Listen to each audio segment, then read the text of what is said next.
This is only the third time these two teams have met each other, and the first time since 2000. Jumping center, Tayshaun Thomas for Houston and Amita Brima for UConn, and we are underway from Hofheinz Pavilion. Houston 8-5, and UConn is 11-1. This is Tion Womack guarded by Napier. Brandon Moss back to Womack. LaRon Barnes is number 4. Thomas sets the high screen. Shot clock down to 3. Down to 2. And McLean got it off. Didn't come anywhere near the rim. And the first possession of the game is a shot clock violation. Well, Tayshaun Thomas is not available. Houston could struggle tonight on the offensive end without 3 key players, 3 players of their rotation, 2 of them in their top 3 in scoring. So it's going to be a challenge for them to score against this stingy UConn defense. One of those 3, L.B. Rose, is second in the American in assists, and a traveling violation called on DeAndre Daniels. In chatting with Kevin Ollie, the Huskies coach at shoot-around today, Kara, he said Daniels is a terrific player, but he has to play with more consistency. He needs to prove people that they were wrong in not putting him on any of the preseason All-American Athletic Conference teams. Well, this is the most consistent he's been in his UConn career to this point. And, you know, Kevin Ollie's right. He needs to be a force down there. This UConn team struggles on the glass. They're even in terms of rebounding on the season. DeAndre Daniels needs to give more on that end of the floor for the power forward position. Blocking foul is called on Amita Brima, first foul of the game. There's James Dickey, the coach of the Cougars, in his 4th year. Also spent 10 years at Texas Tech. And he is, as we mentioned, without L.B. Rose, also without his starting center, J.J. Richardson, and without last year's Conference USA Rookie of the Year, Daniel House. All injured. Hopes to get them back soon, but he said today at shoot-around he doesn't know when. As Napier took it to the rim, he was bumped by Womack, and that will be the first foul on the Cougars. And this is what makes UConn special. They've got 2 guys. They've got Napier, they've got Boatwright, that have that ability in transition to get into the paint. It's something that James Dickey was worried about during shoot-around today. How easily these guards can get into the paint and break the defense down. On the switch, Womack was no match for Daniels, but the shot was rejected from the weak side by Barnes. Barnes gets it back. Houston won its first 5, then lost to Stanford.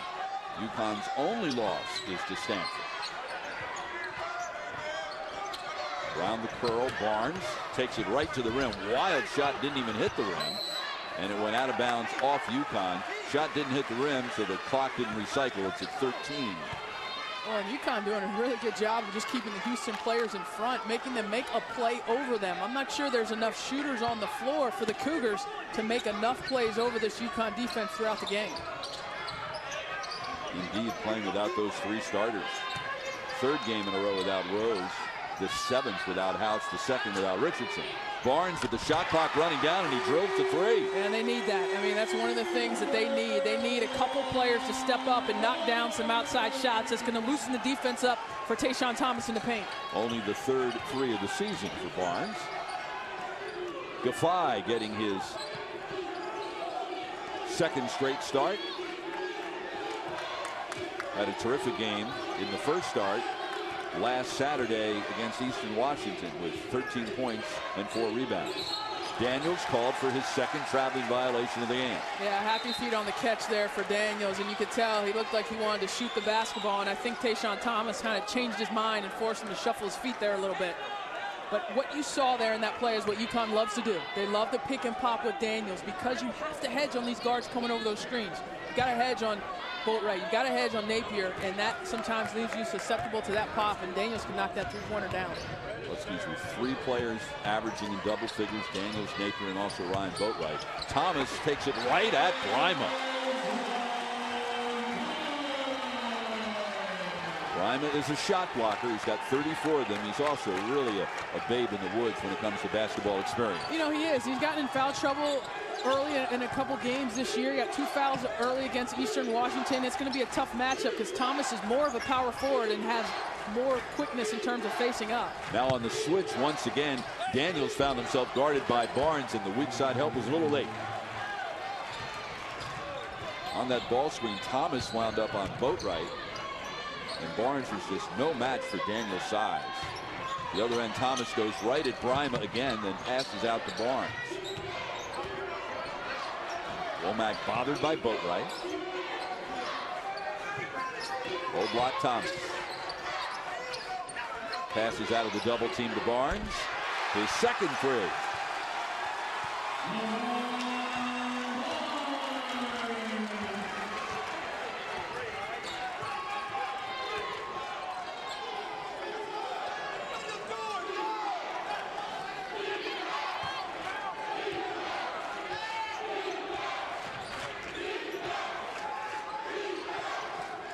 We'd like to welcome those of you who just finished watching Memphis beat USF. I'm Bob Picozzi along with Carol Lawson. We are at Hofheinz Pavilion in Houston. The American Athletic Conference opener for UConn and the Houston Cougars. That's Ryan Boatwright missing the 3 for UConn, who was out to trailing Houston 8-2 here in the early going. This is Tayshaun Thomas. Knocks it down. Boy, when he hits from there, Gary, he is tough to handle. Kevin Ollie doesn't like the way things are going and gets an early timeout for the Huskies.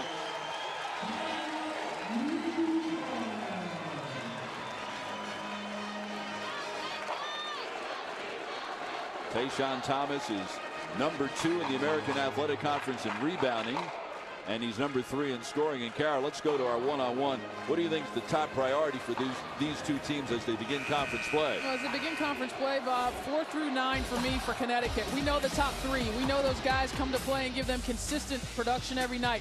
4 through 9, those role players, that's what helps you win a conference championship. And for Houston, in tonight's game, ball screen defense is paramount. UConn can be electric in transition, but they'd love to run early drags, ball screens in the half court to get Boatwright and Napier loose. They have to be sound whether they're in their man or in their zone against that. And the Cougars playing extremely shorthanded, minus 3 starters. L.J. Rose, second in the American in assists. Daniel House, last year Conference USA Freshman of the Year. J.J. Richardson, their starting center, all injured and unavailable tonight. As Daniels took it to the hoop, he was fouled by number 1, Mikhail McLean. That will be the first on him and the second on Cougars. 10-2 Houston.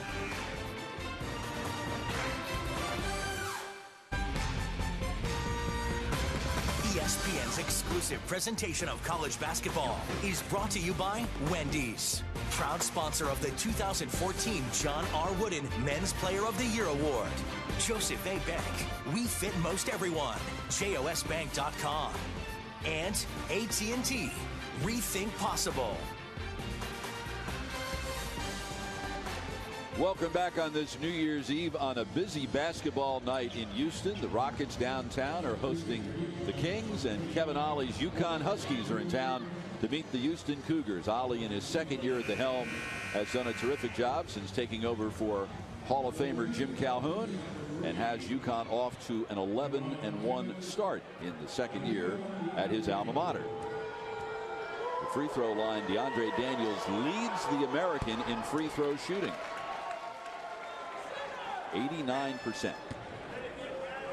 We see a couple of substitutions for Kevin Ollie out of that timeout with his team down 8. Omar Calhoun and Philip Nolan, 2 players that have been replaced in the starting line. They come in, and we'll see if they can give the Huskies some scoring punch. Calhoun has started 11 games, Nolan 10. Nolan missed the shoot-around this morning because he had flu-like conditions, but we were told he is ready to go. Coming off his best game of the year off the bench last Saturday against Eastern Washington. He had a career-high 11 points, season-high 6 rebounds. Barnes misses the 3, and the rebound controlled inside by Thomas. So difficult. I mean, you have to check this guy out every time the ball goes in the air. It's what Kevin Ollie talked about. He's so good. It's almost like a pass to himself when you shoot it at the rim. Tayshaun Thomas attacks the offensive glass. Second in the league in rebounding at 9 per game. He has been as good early in the non-conference portion of the season as any player in this league. Oh, yeah, absolutely. I mean, his consistency on the glass and scoring the basketball. We've already seen him hit a jump shot and take Brima to the bucket. Boatwright misses the three. UConn 0 for 3 from three-point range, but it was last touched by the Cougars.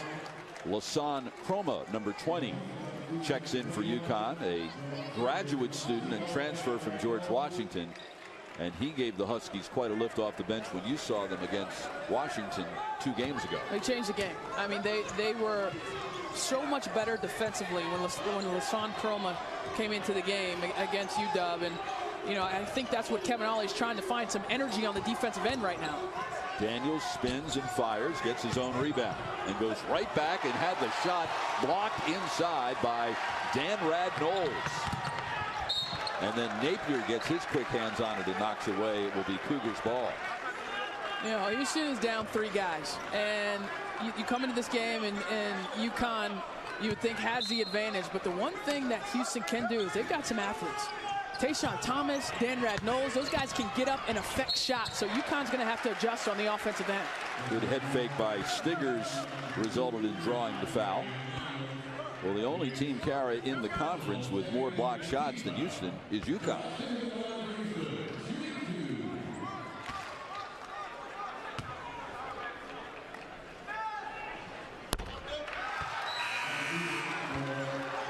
I think the switching defenses of Houston has affected UConn's rhythm a little bit early. And not only have they kind of toggled between man and zone, but they also have done a little bit of switching man to man.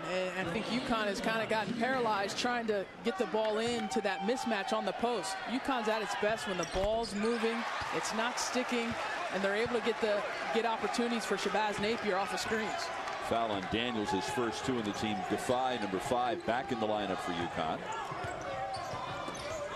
Chroma attacks, and we will get a blocking foul. This will be on Mikhail McLean, his first, number 3 on the Cougars. Well, he talked about the impact that Lasan Chroma can have on the defensive end. On the offensive end, he's a guy that loves to attack, and his aggressiveness is rewarded there with 2 free throws. Chroma began at George Washington, made the Atlantic 10 all-rookie team as a freshman, then missed his entire second year with a sprained foot. And in 3 years at GW, he scored 1,013 points. Full court pressure. Jerron Simmons gets by Napier.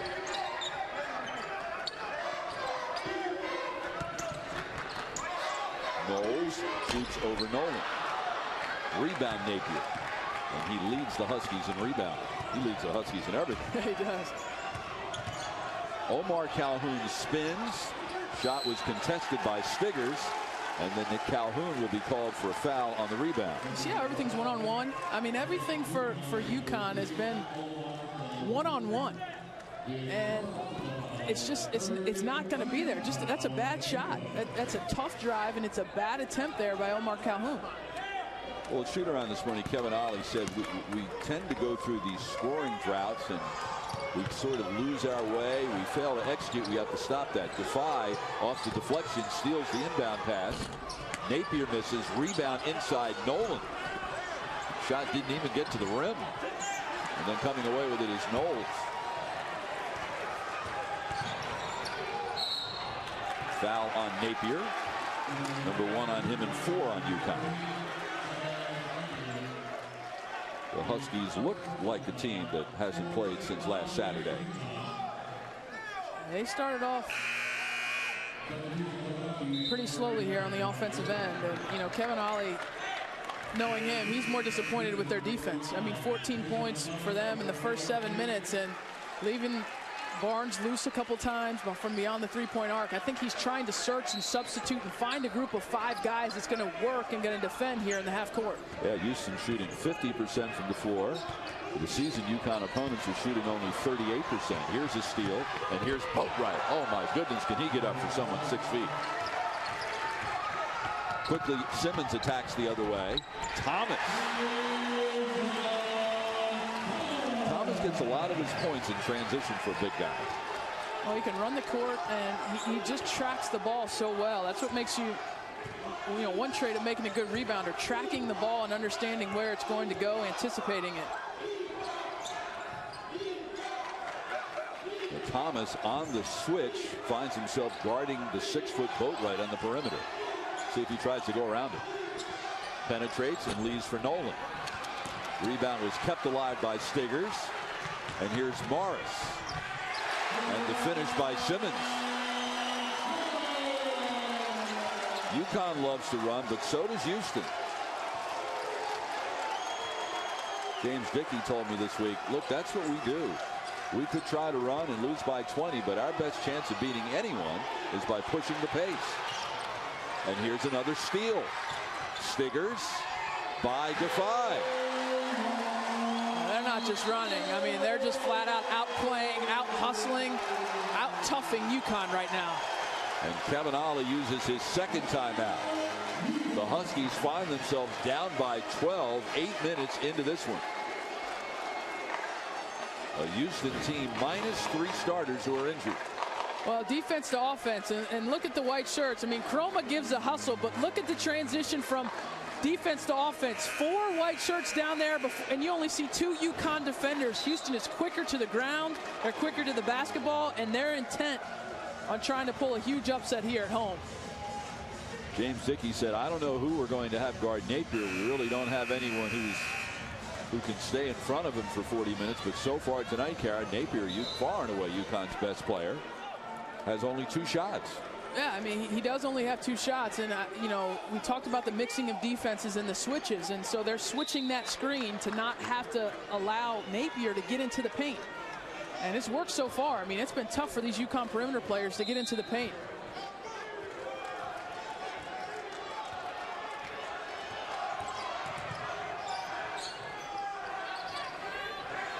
Chroma to Napier. Boatwright again on the switch, finds himself guarded by Thomas. Bad pass by Chroma. Boatwright runs it down. Still 11 seconds to shoot. Boatwright penetrates, and the foul.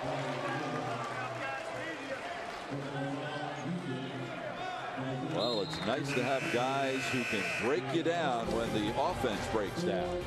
Boatwright will try to make it a 3-point. Thank you, Chris. Thank you, Seth. And Kara, speaking of Duke, Mike Krzyzewski with the win today over Elon gives him 968. And he is now tied with Herb McGee for the most career wins on the men's side in all divisions in basketball history. So congratulations to Coach K, who first broke Bob Knight's Division I record a few years back. And speaking of a bowl game, the Houston Cougars will be playing in a bowl game.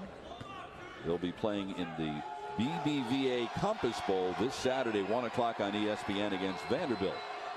As we were leaving shoot-arounds today, the Cougars were taking off for Birmingham. Boatwright completes the 3-point play.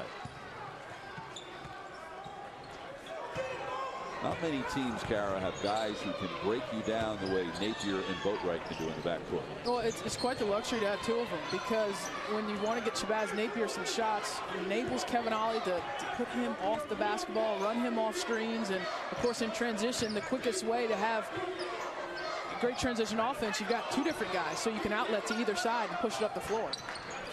Now the trick is UConn needs a 4th scorer, because Daniels gives them a 3rd. They really haven't had a consistent 4th scorer. Shot clock all the way down to 2, and Simmons knocks it down. Cougars 3 of 5 from 3-point range tonight. UConn 0 for 3. Make it 0 for 4.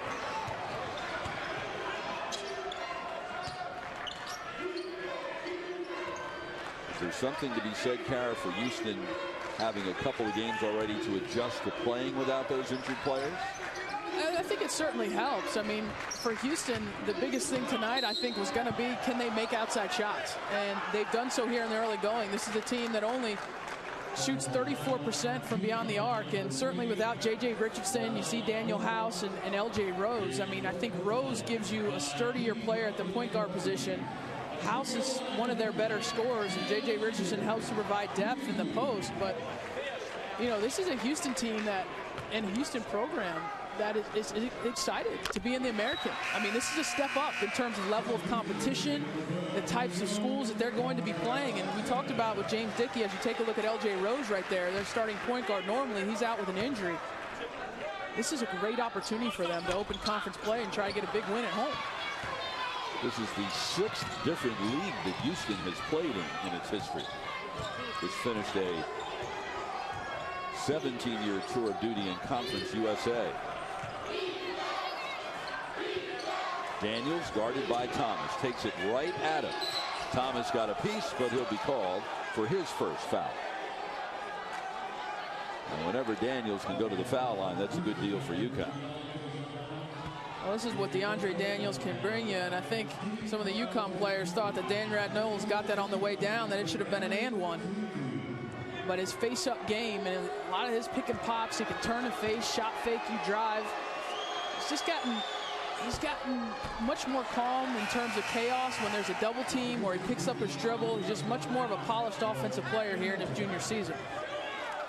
Spent part of his summer attending the Kevin Durant Nike Skills Camp.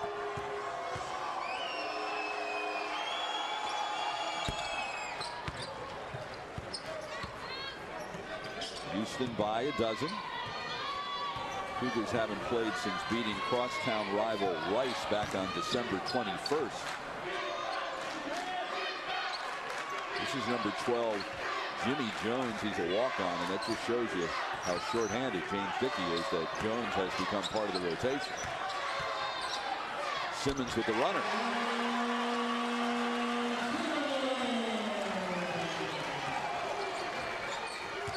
Boatwright with the hesitation. He's tough. He is tough and fearless. I mean, drives in there fearless right at Dan Radnold's body. Well, they certainly need Boatwright because Napier is yet to score.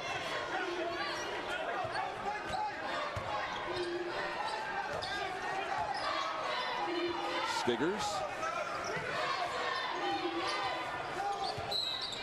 And he's called for palming.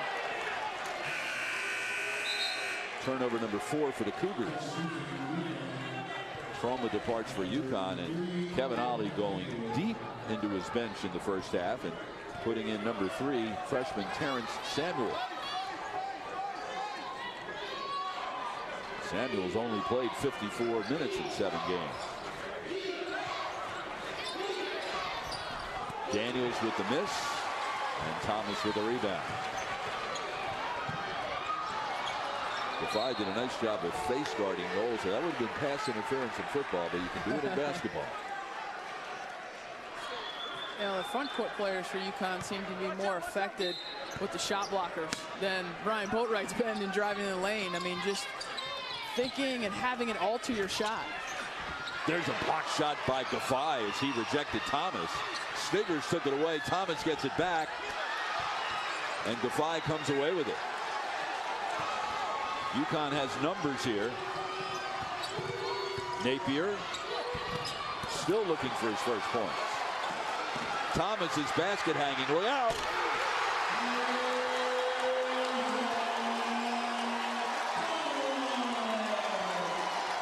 As Kevin Ollie told us this morning, Thomas gets a lot of his points on rim runs. That was a rim rattler.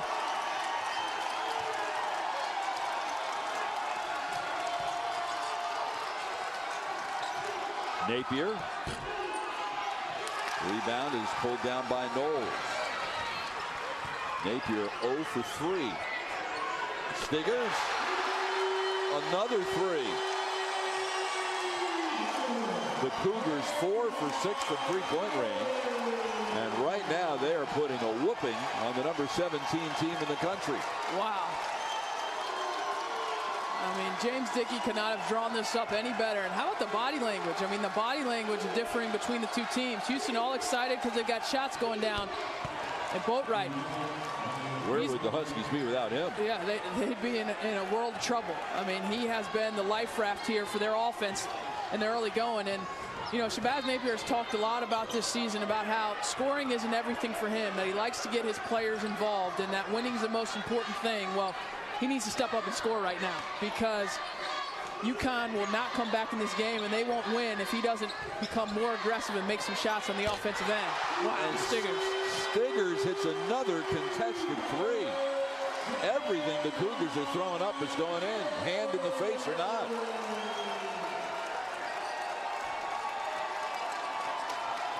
Houston 5 for 7 from three-point range. And Samuel puts it on the deck, and he will draw the foul.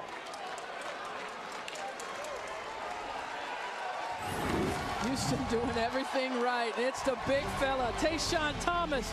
He's bringing the thunder. Here to all of you from Houston, Texas, on this first night of play in the American Athletic Conference. And Kara, Houston is 8th in the American in three-point shooting. So how do you explain what we've seen so far in the first 13-plus minutes?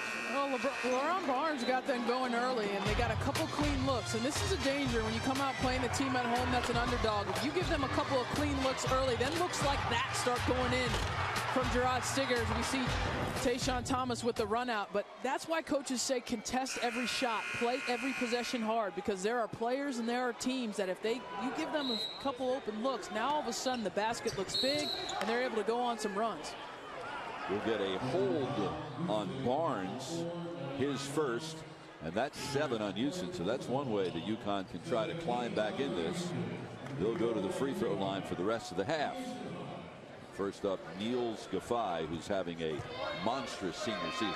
He is. He's playing so well. His improvement is really astounding when you look at his numbers from a percentage standpoint. He's not playing any more minutes this season than he did last season, but his efficiency and his ability to score, and he's done a really, really good job of being that fourth option for them so far. 69% from the floor, 66% from three-point range. Number 1 in the conference in both categories, but this is where UConn has to get the job done at the defensive end.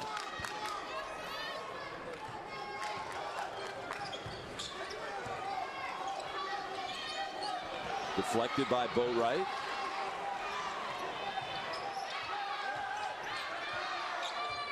Morris in the starting lineup because of all those Houston injuries.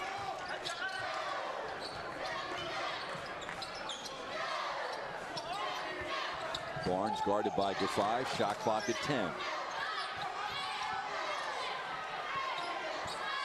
Low block Thomas. Here's the double team. Gaffai got a hand on it. Turnover number 5 for Houston, and a palming violation on Boatwright. What do you notice about that first defensive possession for UConn out of the timeout? Deflections. I mean, we saw the activity early. Boatwright got a deflection there at the top of that pressure in the half court. Just much more activity. The game plan defensively for UConn has been good. The pressure to try and attack Houston without their starting point guard. But the effort's got to be better on the defensive end. 5 turnovers for Houston, 4 for the Huskies. Both in the middle of the pack in turnover margin in the league.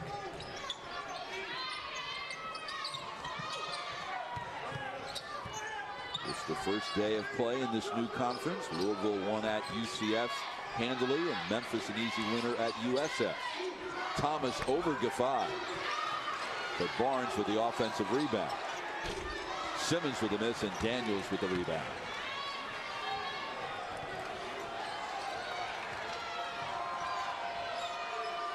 Daniels for 3.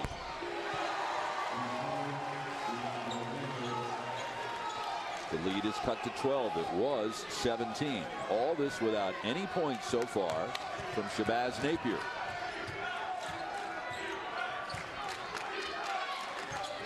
The UConn team that at times has relied too heavily on Napier. Thomas down low, and a foul will be called, but what a job so far Gaffai has done on Thomas. Well, Gaffai and Daniels both, you know, they've done a pretty good job, but this is what UConn has gone to. It's a smaller lineup, and it's been more effective in keeping Houston out of the paint, but this is the disadvantage. This is the weakness, the fact that you either have Gaffai or Daniels trying to check Thomas one-on-one, and I'm surprised it took Houston that long to go to him. If they're going to continue to single cover him with one of those two, you got to go to the big fella. That's the second foul on Napier. Thomas hits the first free throw. As coach James Dickey says, Thomas can score around the basket, but where he's really improved is his face-up jumper. Well, that's what's made him so difficult to defend. And if you want to be somebody that's a consistent scorer night in and night out, you have to have a multifaceted approach to your offensive game. And he has that this season. That's paid big dividends for the Cougars. And Thomas will get a rest, replaced by Mikhail McLean.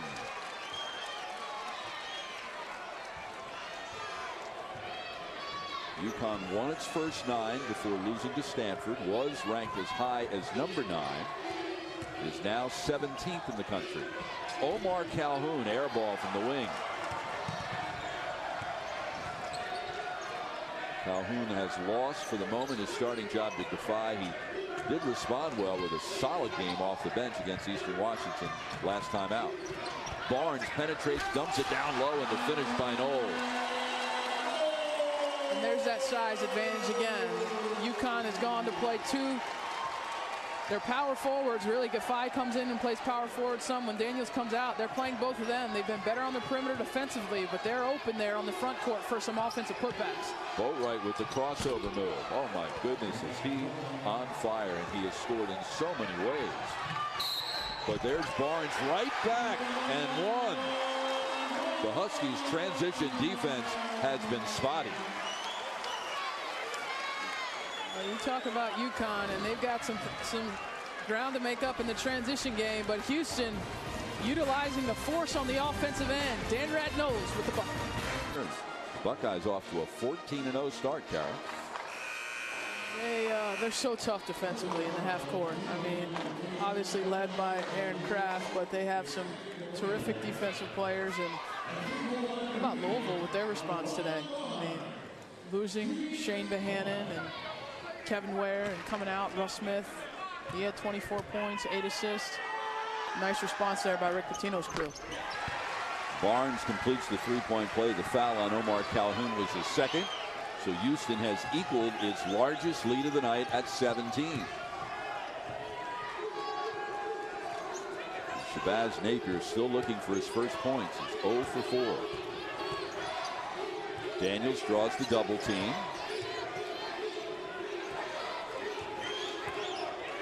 Boatwright for 3. Rebound pulled down in the lane by McLean. Houston a year ago went 20-13, finished 7th in Conference USA. Lost in the quarterfinals of the conference tournament. Lob down low and inside McLean with the reverse layup. Perfectly thrown entry pass. Yeah, see, and Kevin Ollie's going to have to make a decision here because he's going small, but points in the paint. I mean, Houston has 20 of them in this game. When he plays his 5s, they were being taken advantage of in terms of being faced up and driven to the basket. So UConn defensively needs to find a way to get sturdier. Daniels for 3. Rebound pulled down by Knowles. He sat out the first 2 games awaiting NCAA decision making on an eligibility issue. Had to sit out all of last year. And as Simmons put it on the deck, he is fouled from behind. It will be on Chroma, his second, and 8 on the team. The Houston bench tonight has been terrific, Kara, outscoring the Huskies bench 18-2. So aggressive. You know, you have to love Houston's mindset and the way they're playing. And of course, it's easier to have energy and it's easier to play hard play harder defensively when your shots are going in. But they've been quicker to lose balls. They've attacked the glass on the offensive and defensive ends. I mean, they have dominated UConn. This trip didn't start out very well for UConn. Their charter flight left Hartford an hour and 45 minutes late yesterday. They switched to a larger plane. It took a while to refile the flight plans. Then when they got to Houston, the folks at the Houston airport weren't aware that they had a bigger plane and they had no staircase to greet the plane in the tarmac, and they waited another 45 minutes when they landed. And it's continued with this 45-24 deficit with 2:15 to go in the half as Napier turns it over. Yeah, I'd say there's been about a 45-minute delay in their game that they brought to the gym tonight. I mean, they've just lack of energy, lack of communication, and you got to try and fix this in these last 2 minutes and 15 seconds. You can't wait for that halftime, for that pep talk. This is the first game of a 2-game Texas tour for UConn. They'll fly tomorrow to Dallas and play SMU in the Mustangs' first conference home game on Saturday. Kevin Ollie says it reminds him of his NBA days when he would play the Rockets and the Spurs in back-to-back nights. Yeah, that wasn't easy.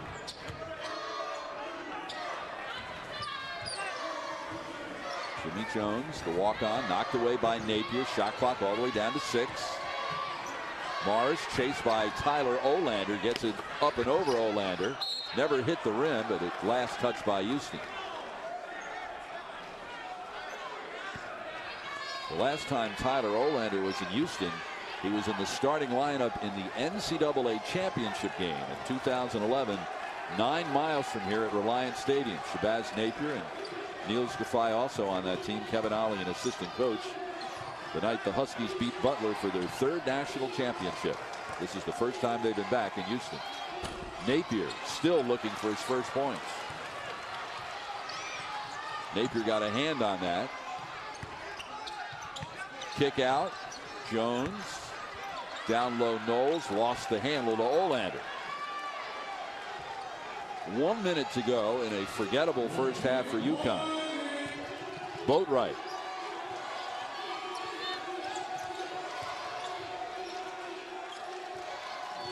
Gaffey is yet to shoot tonight.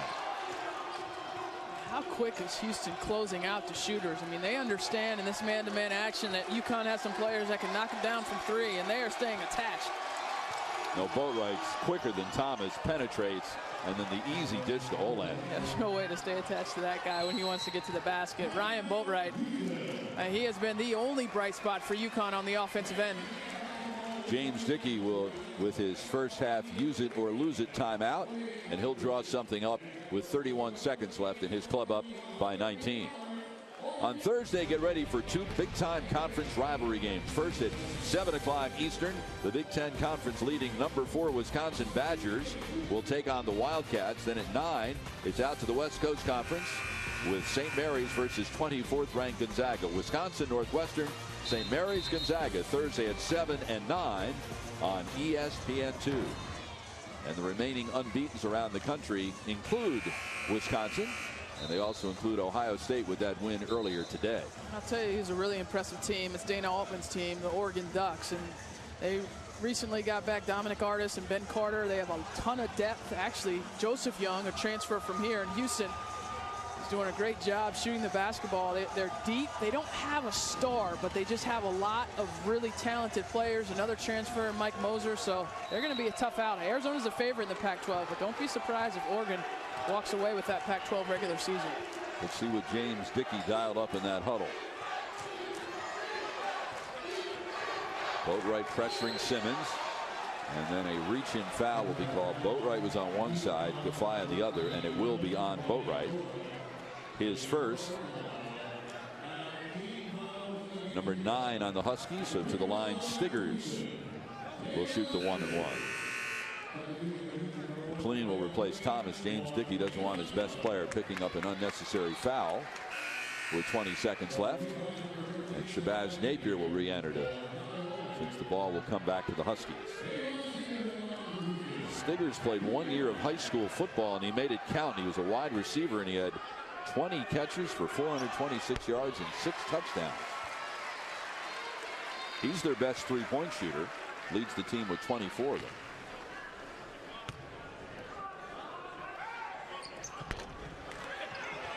One for 2. Rebound Napier with 18 seconds left. Can Shabazz Napier really go an entire half without scoring?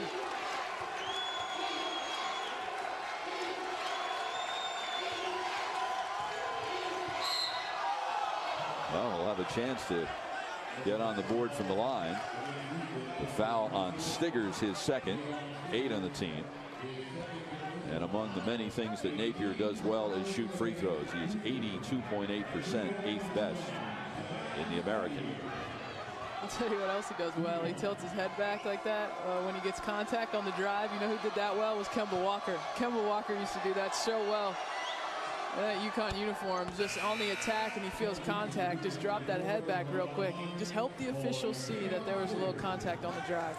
Well, we mentioned the last time UConn was in this city was in the national championship game. Kemba Walker didn't play badly that night with 16 points and 9 rebounds in 37 minutes.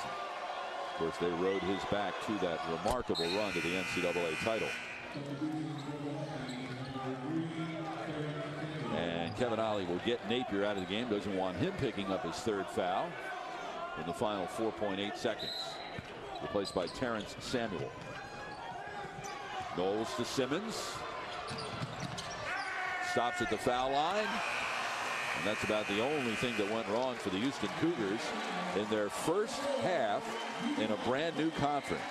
They have been terrific, shooting the lights out from 3-point range, 5 for 8, and outscoring UConn on the break 13-2. At the half, Houston 46, UConn 28. Let's go to the studio. Chris Cotter and Seth Greenberg. They have the halftime report presented by Landro Cara on one of the best guards in the country, Shabazz Napier. Yeah, Shabazz Napier couldn't get it going. Ryan Boatwright, the young man with the ball right there, he was the only Husky player on the offensive end that found a way to get into the teeth of the defense and score. This is Napier, and that's his first field goal of the night. It took 20 minutes and 12 seconds to get it. He got his first points of the night when he went to the free throw line in the final seconds of the half.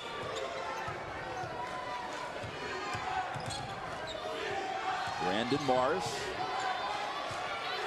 Lasan Chroma starts the second half instead of Gaffey. The foul will be called on Tyler Olander. Olander also beginning the second half with the first unit. Kevin Ollie going with the players he thinks can be the most active defensively and communicate. I mean, he needs his post players to communicate on the defensive end. Let's see if Tyler Olander can handle Tayshaun Thomas here. We saw Amita Brima for only 4 minutes in the first half. He played only 2 minutes in the game last week against Eastern Washington. He got 2 quick fouls. He played only 5 minutes rather. He didn't go back in.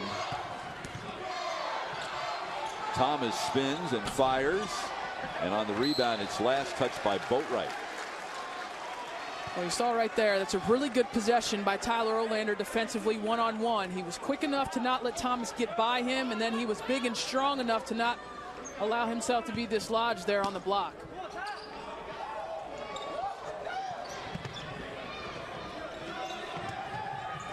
Cross-court pass, great anticipation by Napier. He has Daniels to the right, but Napier's called for turning the ball over.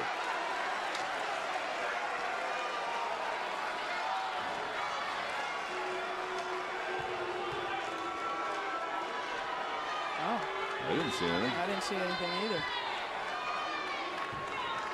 6th turnover for UConn. That hasn't been the problem. Transition defense has been a problem. Defensive rebounding's been a problem, and 3-point defense has been a problem. Yeah, everything with defense after has been a problem. Rebounding, defense, I mean everything. Problem in the first half. The foul will be called on Mikhail McLean setting the screen. That's his second and 1 on the Cougars this half. For those of you joining us late, Houston playing without 3 starters. Point guard L.B. Rose missing his 3rd straight game with a foot injury. Daniel House, Conference USA Rookie of the Year last year, missing his 7th straight with a knee. Starting center J.J. Richardson, his 2nd straight game missed with a foot injury. And Napier, 2 for 2 to start the second half. Yeah, that's what he can do. And this is the Shabazz Napier that we didn't see in the first half. It's a great sign for UConn on the offensive end that he is in attack mode on that end of the floor here to start the second half.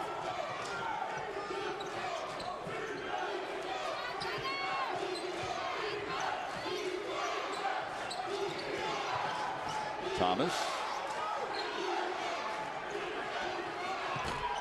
Contested 3 is no good by Morris. He had Boatwright's hand in his face.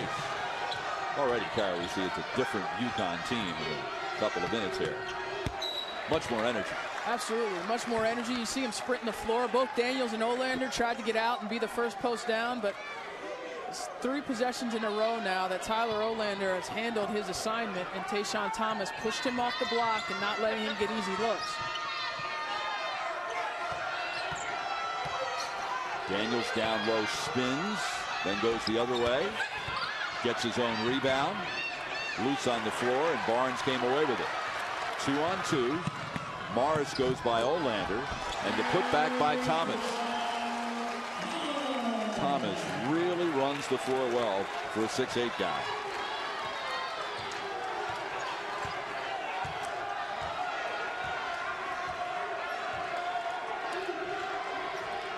13 points for Thomas. And the foul will be called on Morris. That's his first and 2 on the team. James Dickey in his 4th year. Is the 6th different league that Houston has played in its history. And over the years, the Cougars are 27 and 25 in conference openers. Olander, low block, passes out of the double team. Napier. Rebound, LaRon Barnes. Nearly traveled. Kevin Ollie thought he did.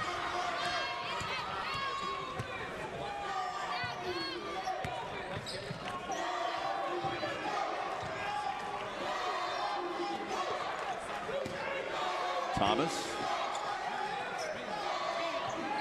And on the kick out, the 3 is no good by Womack. And we'll get a rebound foul on the Cougars. It will be on McLean, and it's his 3rd and 3 on the team.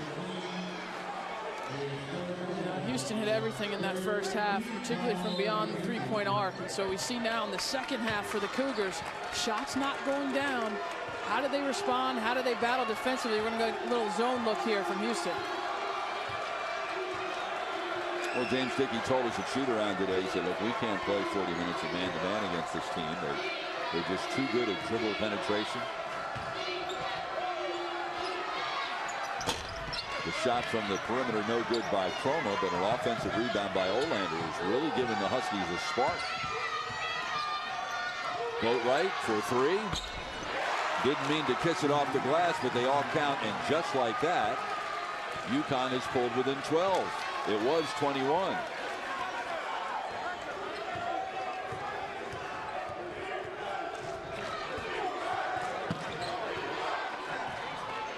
Contested shot. Olander did a nice job, and it will go back to the Huskies. Knowles will come back up. Well, we're in Houston. There's a huge story with another Houston team, the Texans. Chris Cotter will have that from the studio after this timeout. He's considered Penn State his dream job. He's suddenly out of work, fired by Tampa Bay on Monday. I'd say that's a good fit. How about Mike Munchak? Backdoor cut out of the timeout, and Boatwright scores. And just like that, that 21-point lead at the half has been trimmed to 10.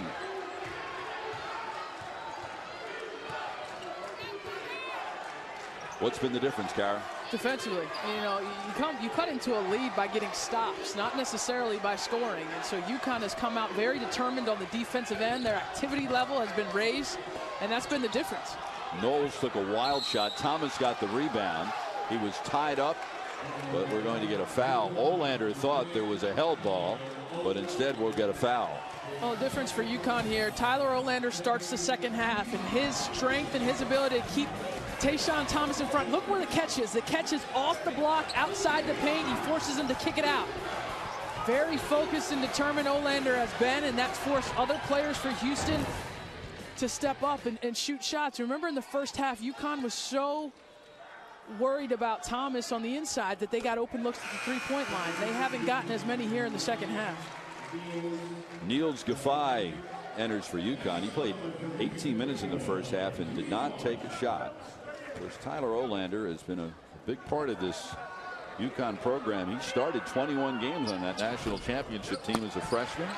Started 26 games last year. He's slipped in the depth chart this year. Chroma was whacked in the head as he took that to the rim, and he'll go to the line. You know, he started this game talking about what was key for UConn as we see Chroma with a nice leak out. Now we're talking about Houston's transition defense. For a stretch there, it was UConn, a long stretch that wasn't getting back. That's just a poor job by Houston. What he talked about at the top of the show, what does UConn need to do to win this conference? And it really comes down to players 4 through 9. And that's where a player like Tyler Olander really comes in and can make a difference. He made a difference defensively. He helped out his team and helped them trim the lead by not scoring a bucket. Olander will get a rest as Daniels went back in. Off the missed free throw, Morris's shot is swatted away by Chroma. Here's Boatwright in transition. Napier, deep three.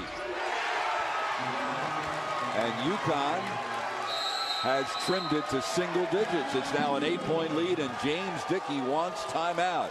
A 21-point lead down to 8 after only 5:08 of the second half. Oh, that's the UConn team that we've seen for the better part of this season. Electric in transition. Great block there by Chroma. Boatwright pass to Napier for the open three. That's how they need to play to be successful. Fast and utilizing their multi-skilled guards. UConn cutting into this lead. Of course, Moses was on the 1983 champion 76ers, and Eldon was on the 1978 champion Washington Bullets. Both members of the Naismith Memorial Basketball Hall of Fame. Here's Daniels on the steal. Womack tried to cut him off. Napier with the tip in. And the lead is down to 6. It's like the court is tilted, Kara. Oh, Houston now. They're the team that looks disjointed on the offensive end. No rhythm, turning the basketball over and allowing UConn to cut into this deficit. 15-3 Huskies run to begin the half. Simmons thought about it, penetrates, then gives to Thomas, but he juggled the pass, and it went off him and out of bounds. James Dickey imploring his troops to calm down and get a stop. I think calm is probably the best word to describe the head coach of the Cougars. Defy, who's yet to shoot tonight, finds Napier the cutter, faked the pass, had the shot blocked, but drew the foul. It will be on Tayshaun Thomas, his second.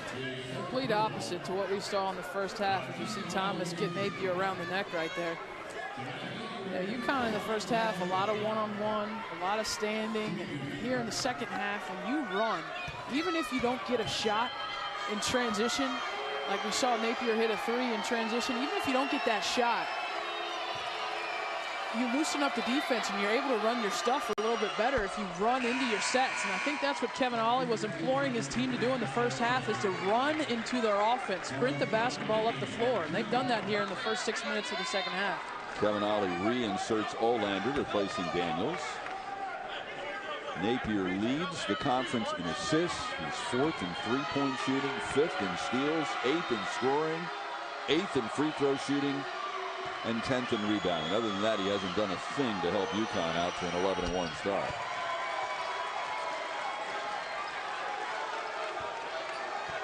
So the Huskies have trimmed what was a 21-point lead in the first half, 18 at the half, to just 4, and they've done it after just 6 minutes and 12 seconds of playing time in the second half.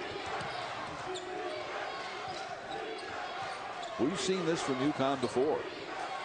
This is a UConn team, I think, that is still playing in spurts, and they have to understand how hard you have to play defensively if you want to be a championship level team, if they want to win this conference. And we're seeing that they have it in them to play this hard defensively. Knowles down low, missed the shot. Here's Napier. He has Chroma on the right and Boatwright also trailing. He takes it himself to the rim. And the lead is 2. Preceded by a terrific defensive possession for UConn, who contested 2 shots. Here's a steal by Boatwright. It's a 3-on-2. Gafai ties it. And another timeout for Houston. What a play by Ryan Boatwright. And that was just a tremendous defensive effort by the junior guard. I mean, just one-on-one defensively, taking it. And UConn with all the momentum right now. I mean, this is a tough one-on-one play and finish by Shabazz Napier, but Ryan Boatwright, he steals the basketball, finds Niels Gafai in transition. The UConn bench is excited. It's a pretty quick erasing of that halftime lead by the Houston Cougars. 21-3 UConn run to begin the second half. 23-3 run when you include the free throws at the end of the first half. ESPN's Journey to the Tourney, the season-long spotlight on games that will impact the tournament, will continue on Tuesday. 2 Big Ten heavyweights collide. It will be Aaron Craft and 3rd-ranked Ohio State against Keith Appling and 5th-ranked Michigan State. ESPN's Journey to the Tourney, presented by Sonic. The Buckeyes are in the top 10. In fact, Big Ten teams, Kara, occupy spots 3, 4, and 5 in the top 10. What a matchup. What a matchup that's going to be next Tuesday night. Gary Harris, Big Ten preseason player of the year for Michigan State. Aaron Croft earlier this season became the Buckeyes all-time career leader in assists. Now can Houston find a way to stop the bleeding here? Stiggers, who had a terrific first half, takes a wild shot, and Olander gets the rebound. Here's Napier to Boatwright for the lead. Olander tip, no good. Will have a foul. It will be on, which way they're going to call it? It's on Chroma, which had nothing to do with the rebound. So Chroma picks up his third, and that's only 3 on the Huskies this half. But Kevin Ollie told us today, look, our team needs to play hard and play smart and execute for 40 minutes, not just in spurts of 5 or 6 or 7 minutes. And we've seen a classic example of the good UConn and the bad UConn tonight within the same game. And you have to credit the team for coming out at halftime. I mean, Kevin Ollie's, gonna, I'm sure, share with them. You can't continue to do that. As Thomas hits that jumper in the lane, you can't continue to do this night after night if you're Connecticut, particularly on the road, because you're not always going to be able to come back. Right. Houston has helped them get back in this game. Thomas regains the lead for the Cougars. A lot of contact inside Daniels and Simmons. Daniels can't go. Olander's follow no good. Rebound Stiggers. One of the big differences this half is Houston can't run because they keep fishing the ball out of the net at the other end. Absolutely. Here's Stiggers for 3. Rebound Daniels. And they haven't been able to hit those threes. I mean, that was a good look for Stiggers in the first half. He was knocking those down. Napier off balance shot, offensive rebound Daniels, but then he lost the handle. Here's Stiggers going at Napier, and Knowles from the wing.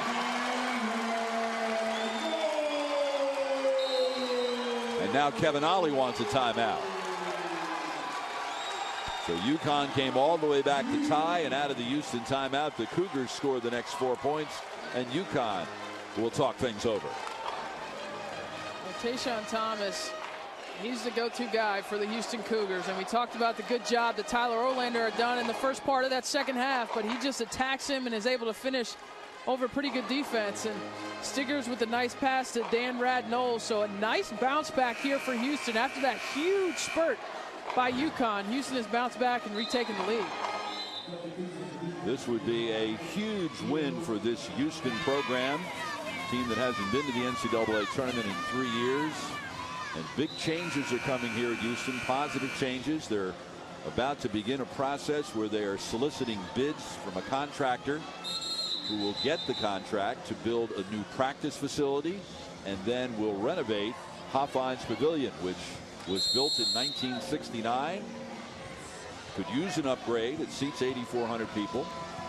And now as they begin anew in a brand new conference with the likes of UConn and Louisville and Memphis, the hope is they can regenerate some excitement in what is a terrific basketball town in what was once a very, very proud basketball program.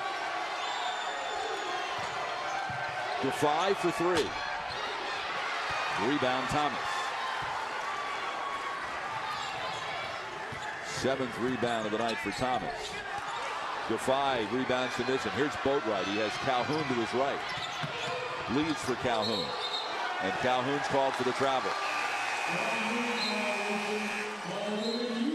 And that'll bring us to an official timeout. Houston led by 21. It's now a 4-point lead. All-American guard Shabazz Napier.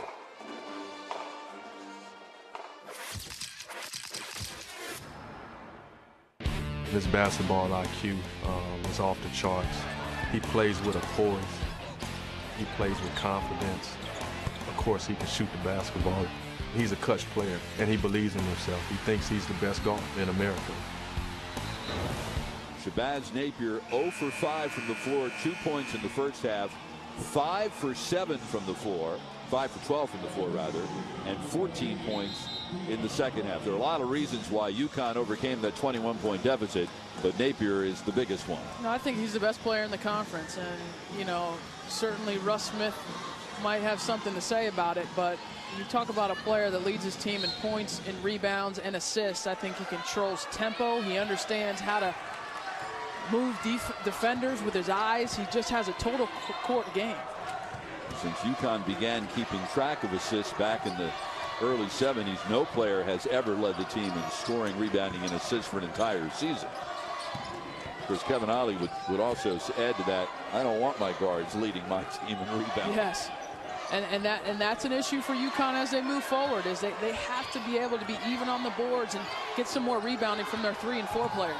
Shot clock down to 2. Terrific defensive set there for the Huskies. Here's Boatwright. Houston does a good job of getting back. Houston is yet to hit a 3 this half. 0 for 4. Boatwright penetrates, then gave to Defy. The lead is 2. Stiggers. Low block Thomas.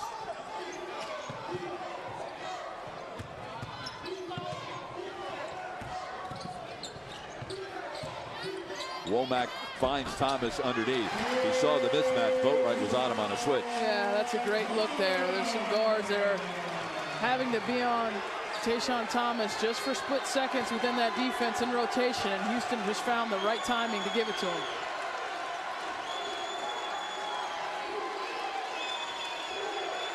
Napier literally directing traffic.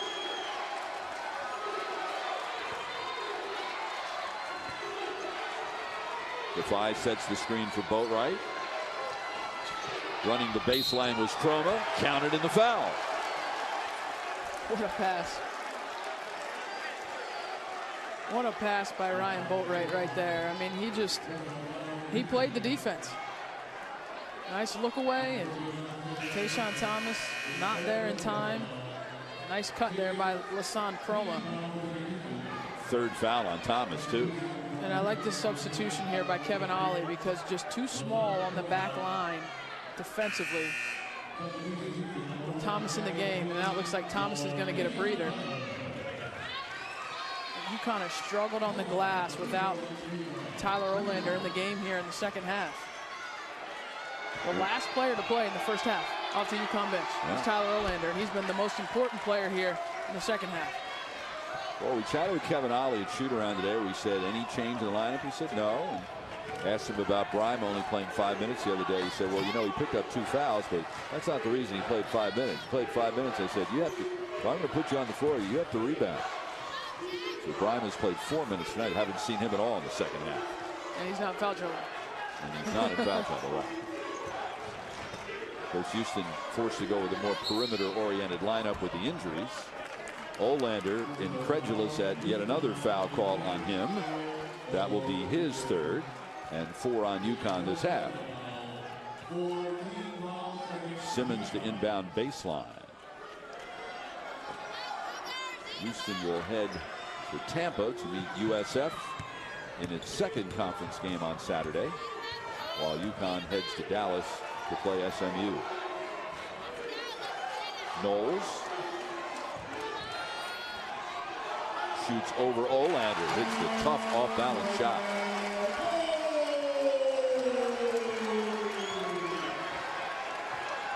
So Houston has sort of regathered its thoughts after seeing the 21-point lead disappear completely, and is now up 3 inside the 8-minute mark. Daniels on the drive, and he'll draw the foul. Daniels, the best free throw shooter in the American.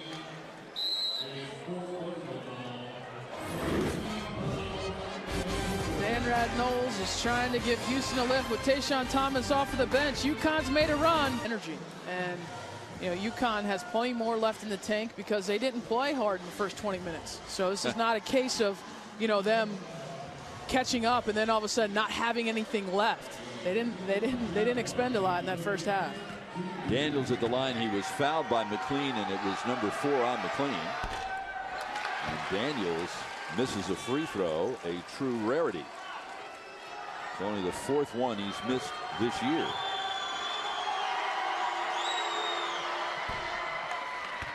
4 for 5 from the line tonight. 28 for 32 for the season. Napier deflected the pass. Houston gets it across.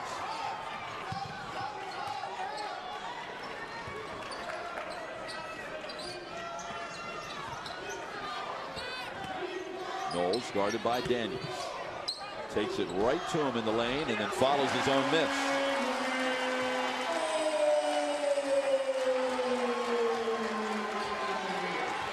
Knowles last year, when he did not gain eligibility clearance from the NCAA, enrolled at the University of Houston downtown, didn't play basketball there.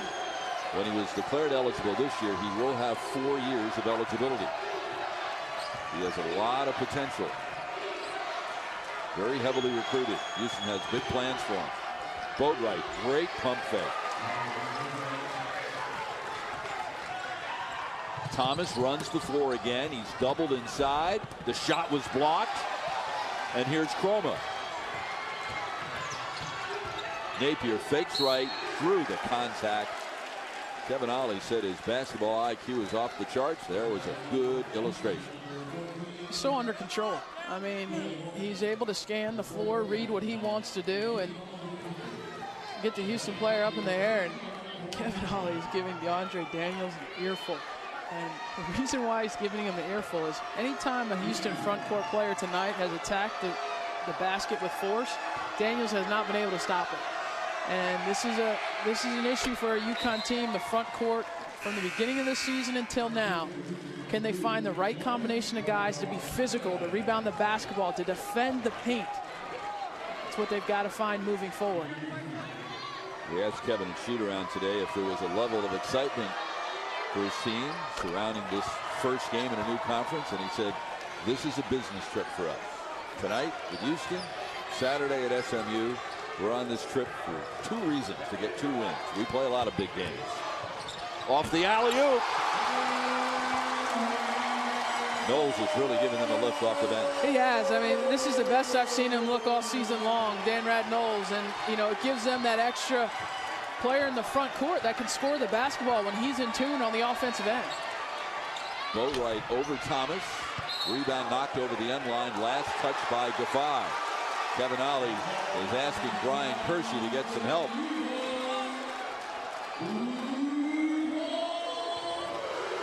Now, this level of athleticism, we talked about the front court. I mean, Danrad Knowles just is a superior athlete. He can block shots. He's a high riser there in the half court. I mean, just a nice looking prospect for James Dickey. Foul on Napier. It's his third.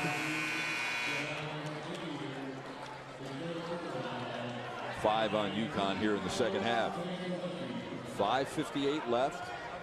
2-point game. It was a 21-point Houston lead in the first half. It was an 18-point lead after half.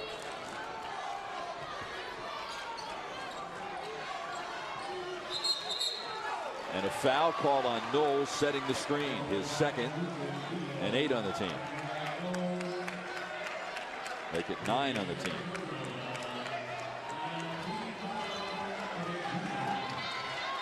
Oh, yeah. Yep, cannot do that. Cannot extend beyond the shoulder width of the body into a defender. And Napier, that's a long 2. And we're tied again. I know you want to run offense if you're UConn, but if they continue to switch those ball screens, just back it up, let Napier or Boatwright attack the big that switches on to them. 18 for Napier. Here's the double team for Thomas. And the foul will be called on Defy. So Defy at 6'7", being asked to try to guard the bigger and much stronger Thomas. And he's done a pretty good job.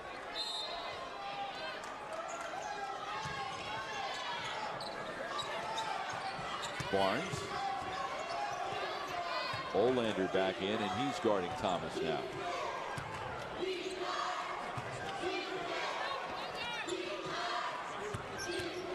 Womack leaves for Barnes. Knowles looking down low for Thomas. Instead shoots from the perimeter and knocks down a 3. Wow.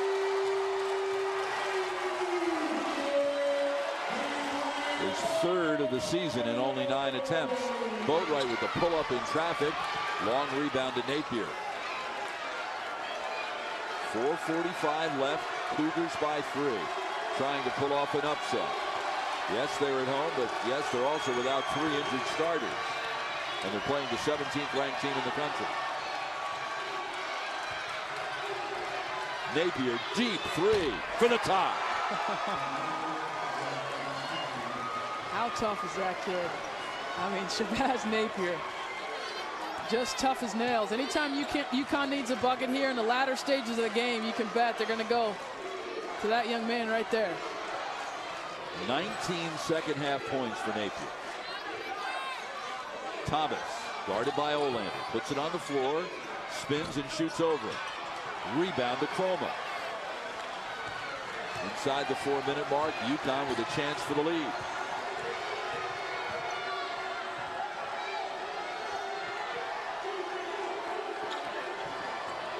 Olander sets the screen. Daniels for 3. Got it.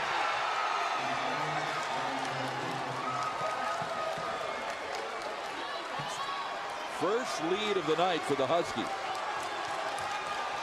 And it took 36.5 minutes to get it. Timeout Houston. 3:28 left. And UConn by 3.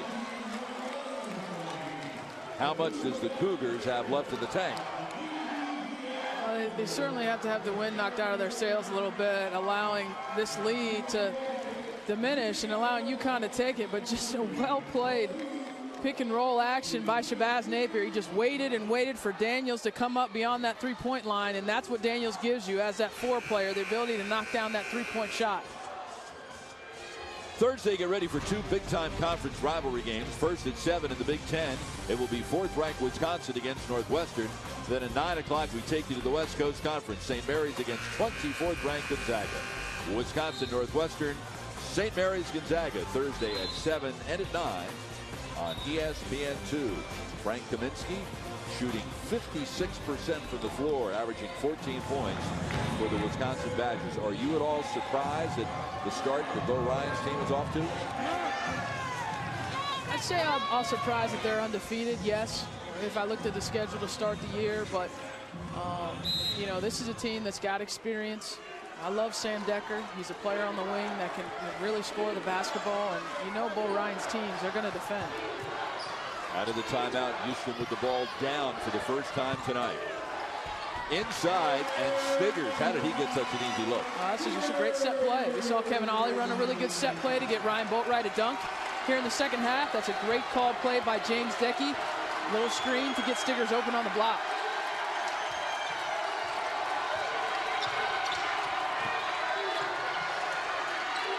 Stiggers now draws Napier. Look at him away from the ball. He doesn't care. He's going to face guard him, use his physicality to try not to let him catch it. Boatwright on the switch went around Thomas, missed the shot, got the rebound while sitting on the floor, and had the presence of the mind to get a timeout to avoid a held ball. 1 timeout left for each team with 2:45 left and a 1-point Huskies lead.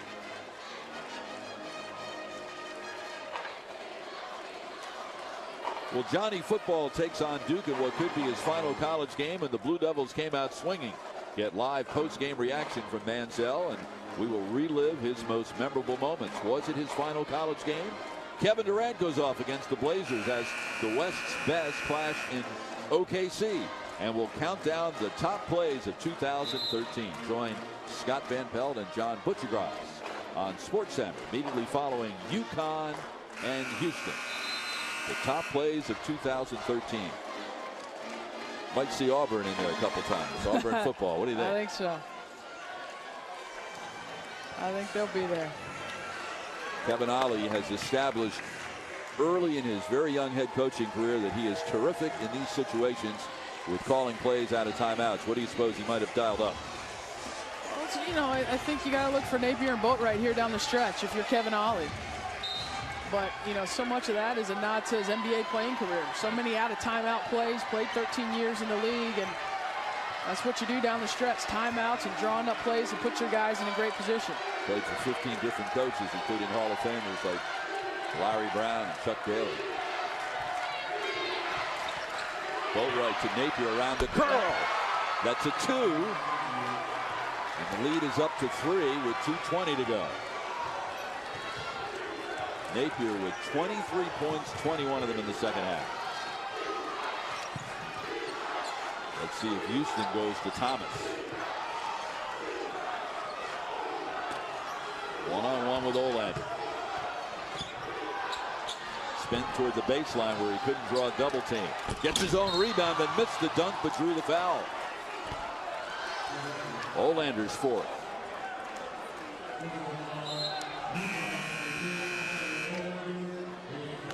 That will bring us to an official timeout. Well, execution down the stretch a lot of times involves some good screening. UConn got some, but they're not able to defend. UConn trailed by 18 at the half. The Huskies now lead by 3. And the biggest difference, Kara, was Shabazz Napier. 2 points in the first half, 23 this half. Well, we saw him come out very aggressive, and this is what UConn needed. I mean, down by that margin, he needed to step up as their leading scorer, their best playmaker. He has done that here in the second half. Got himself going a little bit, but he's also found some teammates for crucial buckets down the stretch. He's a major reason on the offensive end that UConn is back in this thing and leading. Ryan Boatwright has also helped with a season-high 19 points. You know, this is why I think Shabazz Napier is the best player in this conference. I mean, look at that line. 25 points, 9 rebounds, 5 assists. And we said it earlier in the game, Bob, he leads UConn in scoring, rebounding, and assists. At 6'1", point guard. And he had a triple-double earlier this season against Yale. Only the 10th in UConn history and his second. Thomas at the line, shooting 2.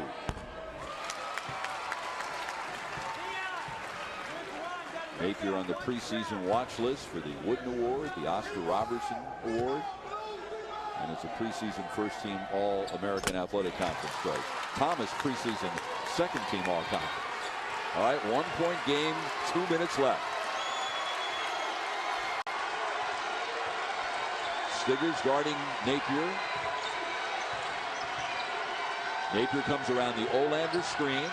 Step back, draws the contact, and gets to the line. That's the second time in this half he's gotten a guy on a shot fake, and that was a double shot fake. The second time he got Stiggers up in the air, and just so composed. And you know, Shabazz Napier plays off of your strengths defensively, over aggression. If you try to be too aggressive with him, he's going to attack you or he's going to give you the up fake. And because he has every phase of the offensive game, whether it's a three-point shot, a mid-range, and a drive, you have to respect his fakes. 7 for 7 from the line. Kevin Ollie reinserts Defy, replacing Daniels.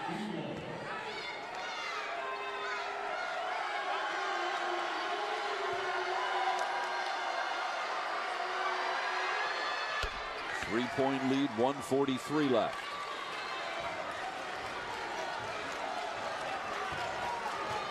Olander will guard Thomas. Defy on Knowles.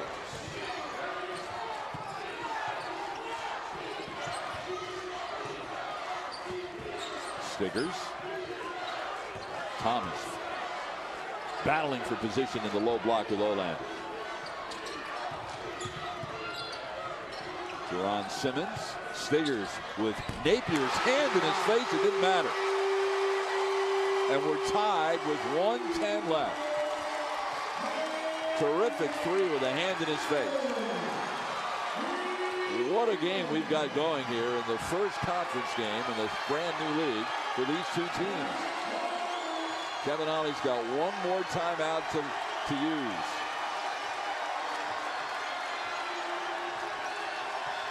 Boatwright behind the Defy screen. Hands to Napier with 9 on the shot clock. Napier long three. Rebound Knowles with 38 seconds left. Will James Dickey use a timeout here?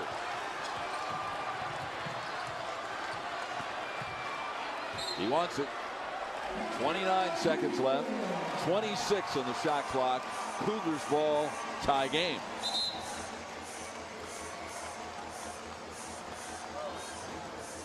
I thought they missed a couple opportunities to get Tayshaun Thomas the ball, but he reverses it to Gerard Stiggers, and what a tough shot. I mean, that was well contested by UConn defensively. This has been quite the roller coaster here. Houston tying it up. What a ball game here. So will James Dickey do the obvious and try to go into the low block to Thomas? And the second part of that question, will UConn do anything differently defensively on Thomas if that happens? I think you got to bring a double. I really do. And you got to live with a contested three-point shot on the backside off of rotation. I don't think you can allow Thomas to go one-on-one.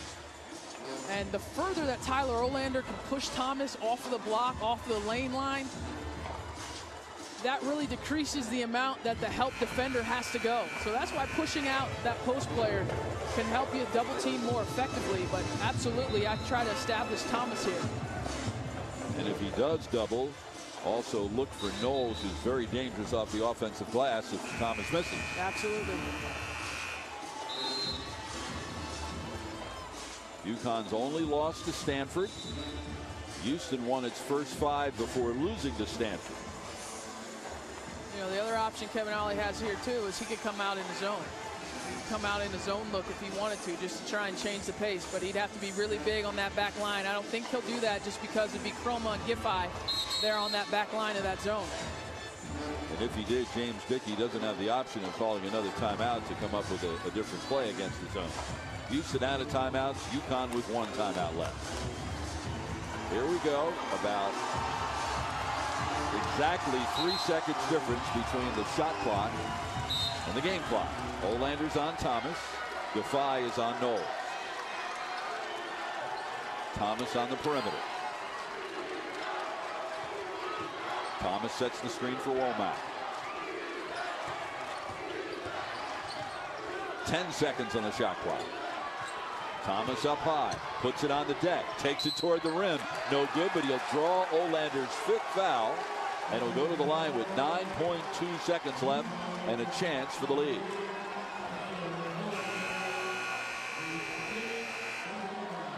Wow. I'll be honest, I didn't see any contact there, Bob. So what does Kevin Ollie do here? Does he go with Daniels? Hasn't played Bryma at all in the second half. Bryma's just so green when it comes to basketball experience.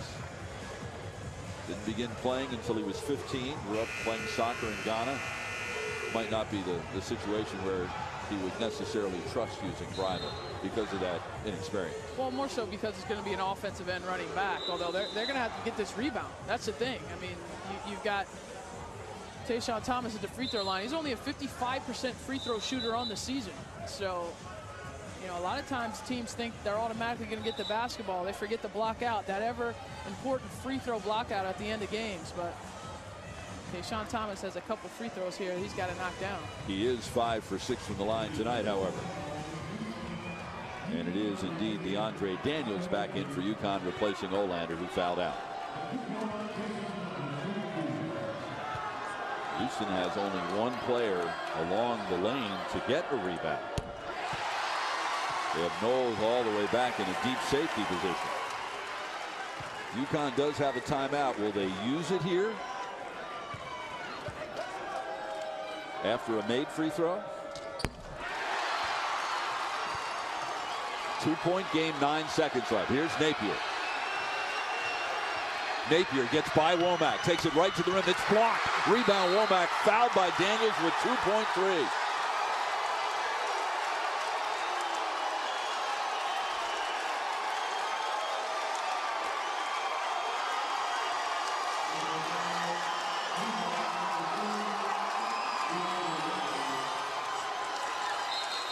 Still time left. If he hits both free throws, that would, barring something really unexpected, seal it. The athleticism of the Houston front court. They've wreaked havoc all night. There's 2 guys, Knowles and Thomas, that had a chance at that block right there. Thomas got it. Here's the big one right here. This would put it away.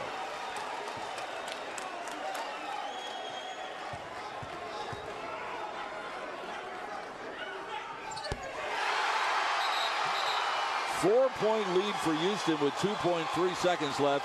Now Kevin Ollie will use the timeout. What a way for Houston to begin play in this brand new conference. James Dickey was kidding us at shoot-around. He said ESPN contacted him in the summer and said, how would you like to play your conference opener on New Year's Eve? He said, I'd love it. He said, they didn't tell me we'd have to play UConn. What a performance. What a performance by the Houston Cougars. This is a team that's down 3 starters. And they were picked 7th in the American preseason poll. They're down 3 starters. They dominated the first half against Connecticut, but probably more impressive than that is when Connecticut came back and took the lead, Houston stayed grounded, and they were able to finish this game. I mean, it's just been a great effort by James Dickey. James Dickey's team.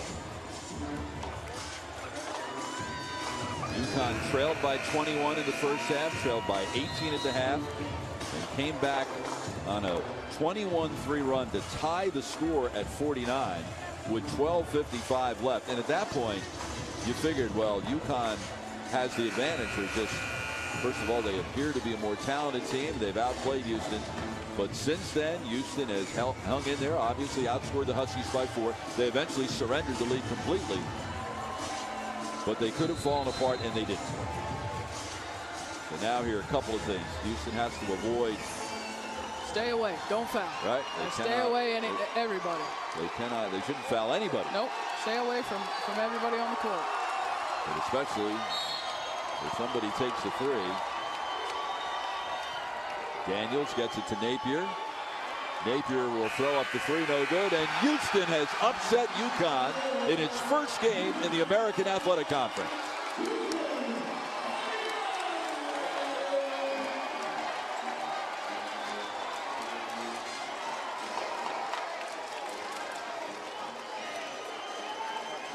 Terrific win for the Cougars, who go to 9-5, 1-0 in the brand new league, and they will visit USF on Saturday.